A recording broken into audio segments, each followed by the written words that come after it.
Bonjour et bienvenue dans le JT, le journal du télétravail de Management. Je suis Lomique Guillot, rédacteur en chef du magazine Management, et je suis très heureux de vous retrouver pour une nouvelle saison de ce JT, avec toujours plus de conseils et de témoignages pour mieux télétravailler. Que vous soyez à l'écoute dans les transports, en home office ou au bureau, merci de votre fidélité, soyez les bienvenus, c'est parti.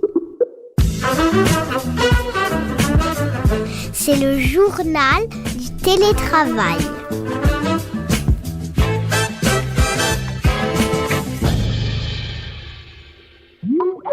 Aujourd'hui, dans notre JT, le journal du télétravail de Management, j'ai le plaisir d'accueillir Anne-Sophie Godon, qui est directrice innovation de Malakoff Humanis. Bonjour Anne-Sophie. Bonjour. Vous réalisez régulièrement avec Malakoff Humanis un baromètre du télétravail en France.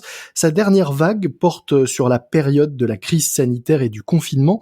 Quels en sont en quelques mots les principaux enseignements ? Alors je crois déjà que ce qu'il faut noter, c'est la démocratisation du télétravail. Au-delà des 41% de salariés qui ont télétravaillé au plus fort du confinement, on voit finalement que le télétravail s'est démocratisé, touchant à la fois des entreprises de taille plus petites, touchant aussi d'autres secteurs que celui des services, et puis touchant aussi des salariés en dehors de la région Île-de-France, qui était finalement le cluster le plus important de télétravailleurs au mois de novembre. On voit aussi qu'il y a plus de femmes qui télétravaillent que d'hommes. Comment ça s'explique et pourquoi auparavant les hommes étaient-ils surreprésentés chez les télétravailleurs ? En fait, c'était à la fois des hommes et des managers, ou plutôt des hommes managers.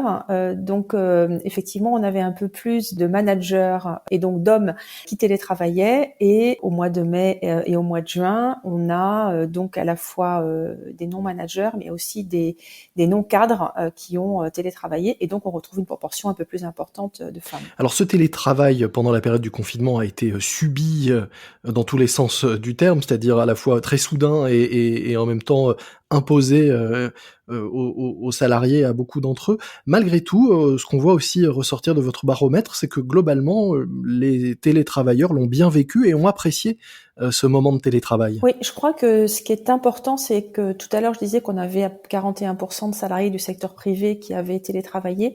En fait, ce qu'il faut noter, c'est que un tout petit peu moins de la moitié de ces télétravailleurs sont des nouveaux télétravailleurs, donc des gens qui ne télétravaillaient pas avant. Et donc, cette note de satisfaction très élevée, puisque là, en juin, on a retrouvé les niveaux de satisfaction de fin d'année 2019, avec des télétravailleurs qui disent que à 8 sur 10, ils sont très contents du télétravail. On a retrouvé donc des niveaux de satisfaction élevés. Alors, on est passé, au tout début du confinement, on est passé par une note de satisfaction un peu moins élevée. Oui, ça avait un peu diminué au lancement du confinement, et c'est vrai que, en revanche, à la fin du confinement et depuis le déconfinement, la note de satisfaction est supérieure à celle que vous aviez enregistrée dans les périodes précédentes, notamment au moment des grèves. Exactement, et je crois que c'est lié en fait à la mise en route finalement du télétravail pour ces nouveaux télétravailleurs.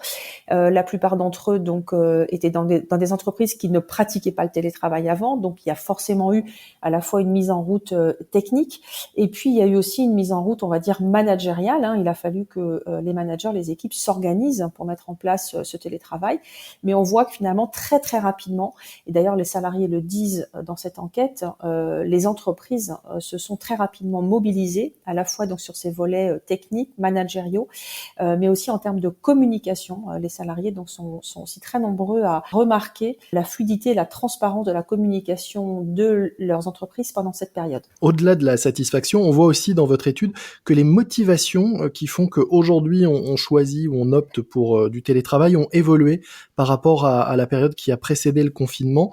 Auparavant, si je résume, on cherchait surtout à réduire ou supprimer le temps de trajet.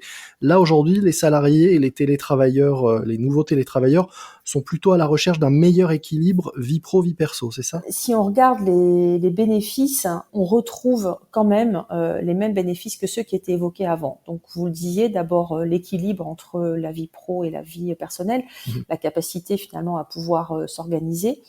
des bénéfices aussi pour la santé, notamment liés à la réduction des temps de transport. Les salariés notent une diminution de la fatigue.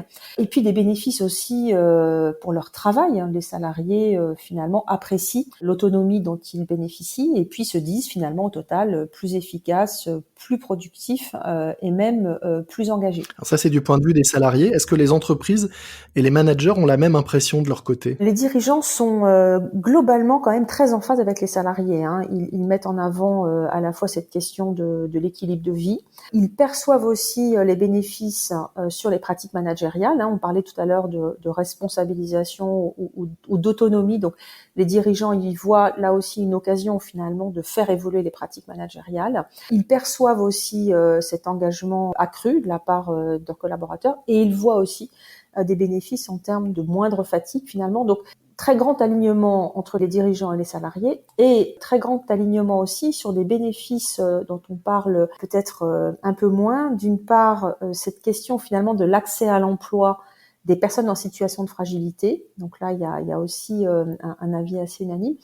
Et puis des bénéfices en termes d'empreinte écologique, donc c'est aussi bon pour la planète. Et là, les dirigeants et les salariés sont là aussi alignés. Autre chose qui est intéressant et peut-être auquel il faut prêter attention, derrière ces bénéfices dont on parle depuis tout à l'heure, vous dites que malgré tout, il y a aussi une sorte d'alerte ou d'attention à avoir parce que une motivation, une efficacité renforcée, plus de travail, ça peut aussi tout simplement on risque un risque d'empiètement entre les sphères pro et perso, des problèmes de déconnexion. Est-ce que globalement les bénéfices dont on parle restent supérieurs aux risques et à quoi est-ce qu'il faut être vigilant? Vous avez raison, il y a des points de vigilance, notamment d'ailleurs en matière de santé, en matière de santé physique. Les salariés sont très peu nombreux, moins d'1 sur 2, à disposer ne serait-ce que d'un bureau ou d'un mini-espace dédié. Des difficultés aussi liées aux postures de travail. Donc du dos, des épaules. Exactement. Aussi se plaignent de fatigue visuelle.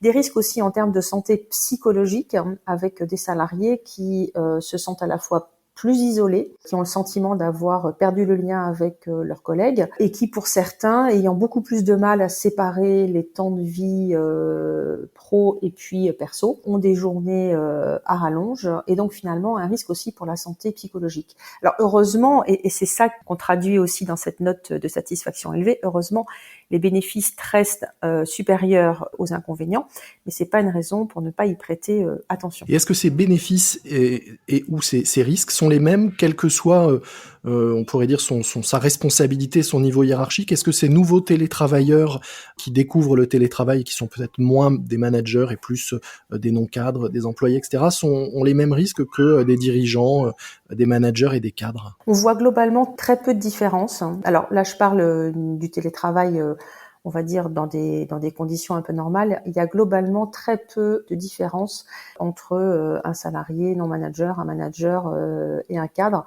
Finalement, ça rend les choses peut-être un peu plus égales. Il faut néanmoins faire attention finalement à ne pas accroître certaines inégalités parce que on a parlé des risques en termes de santé physique et puis psychique, mais on n'a pas parlé quand même des menaces en termes d'emploi potentiellement, puisque si le télétravail finalement venait à devenir quelque chose de massif, ça pourrait aussi avoir des conséquences sur l'emploi, et notamment accroître ou faire apparaître de nouvelles formes d'inégalités. Tout à l'heure, on parlait du maintien dans l'emploi ou de l'accès à l'emploi des personnes fragilisées. Mais si effectivement ces personnes venaient à ne plus du tout être présentes sur site, si par exemple les femmes devaient conjuguer travail à temps partiel et télétravail, et puis même plus globalement, je pense que même pour des populations beaucoup plus qualifiées dans les entreprises, on pourrait voir à terme des menaces pour l'emploi si le télétravail devait se généraliser. Donc je pense qu'il faut avoir en tête ces inégalités qui pourraient naître finalement d'un développement plus important du télétravail. Peut-être pour terminer, ce chiffre aussi qui ressort de votre étude et qui est intéressant, quel est demain le nombre de jours de télétravail idéal pour les salariés que vous avez interrogés? Les salariés nous disent que pour eux, le bon rythme, c'est entre 8 et 9 jours par mois. Donc vous voyez, ça fait 2 jours par semaine.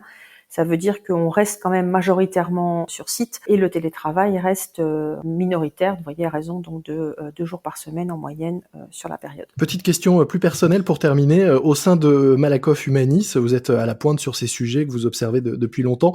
Quelle est la politique qui a été adoptée pour vous au sein du groupe en matière de télétravail? Nous, ce qu'on voit chez Malakoff Humanis, c'est qu'on avait déjà à peu près un tiers de nos salariés qui télétravaillaient. On est très rapidement monté à 95% des salariés qui ont télétravaillé. Et on pense qu'à la fin de l'année, on devrait être aux alentours de 40%. Donc c'est quelque chose qu'on connaissait, qu'on a très vite réussi à mettre en œuvre. Notre volonté, c'est pas d'accroître le nombre de jours de télétravail, mais c'est plutôt de faire en sorte qu'un peu plus de salariés puissent télétravailler. De l'ouvrir à plus de métiers et plus de profils. Exactement. Merci beaucoup Anne-Sophie Godon. Je rappelle que vous êtes directrice innovation chez Malakoff Humanis. Nos auditeurs peuvent retrouver le détail de votre baromètre du télétravail sur votre site, votre média en ligne, peut-on dire même, qui s'appelle le comptoir de la nouvelle entreprise, le comptoir de la nouvelle entreprise.com. Nous mettrons le lien direct dans les notes de cet épisode. Merci à vous. Merci. C'est la fin de ce nouvel épisode du JT, le journal du télétravail de management. N'oubliez pas de vous abonner pour ne manquer aucun nouvel épisode, notamment sur la nouvelle application de podcast Audio Now, disponible gratuitement sur Android et iPhone, une application qui vous permet de découvrir les meilleurs podcasts du moment, dont ce JT, selon vos centres d'intérêt. Audio Now, AUDIONOW, à télécharger gratuitement dès maintenant. Moi je vous dis à très vite pour une nouvelle édition du JT de Management. D'ici là, soyez prudents, respectez les gestes barrières, portez-vous bien et bon télétravail à tous. C'est le journal du télétravail.